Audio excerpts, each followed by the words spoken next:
তারেক রহমানকে ভোট দিব, উনি তো এমনি জিতবে।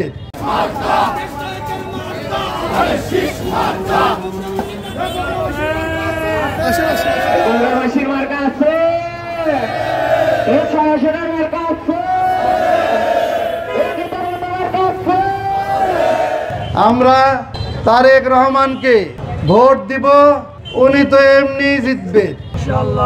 আমরা যদি ওনার ক্যানভাস নাও করি, কেউ যদি ওনার ক্যানভাস নাও করে, তারপরে উনি বিপুল ভোটে জিতবে। কিন্তু আমরা যেটা করতেছি, আমরা সকলের কাছে যাচ্ছি এবং বুঝাচ্ছি যে এই মানুষটি যদি নির্বাচিত হয় তাহলে বাংলাদেশের প্রধানমন্ত্রী হবে। তাহলে আপনি আপনার ভোটটা দিবেন যাকে, তিনি বাংলাদেশের প্রধানমন্ত্রী হবে। সুতরাং আজকে এই ভোটটা আপনার কাছে ইতিহাস হয়ে থাকবে, আপনি আপনার ভোটে প্রধানমন্ত্রী নির্বাচিত করেছেন।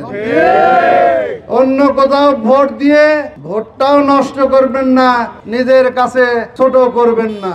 আমরা তারেক রহমানকে এত পরিমাণ ভোট দিতে চাই, ভোটের পরে তার বিপক্ষে যারা ক্যান্ডিডেট ছিল তারা লজ্জায় যেন মাথা নিচু করে চলে যায়, আর ভবিষ্যতে তারা যেন ভোট করার চিন্তা না করে।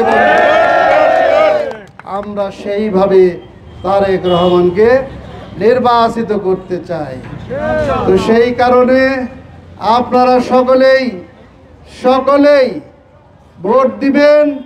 বাড়িতে যারা থাকবে তাদেরকে বাসায় থেকে ভোট কেন্দ্রে নিয়ে আসবেন, যে ভাববেন এবং উনি তো জিতেই যাবে, আমরা যাই আর কি দরকার। এই কাজটা করবেন না।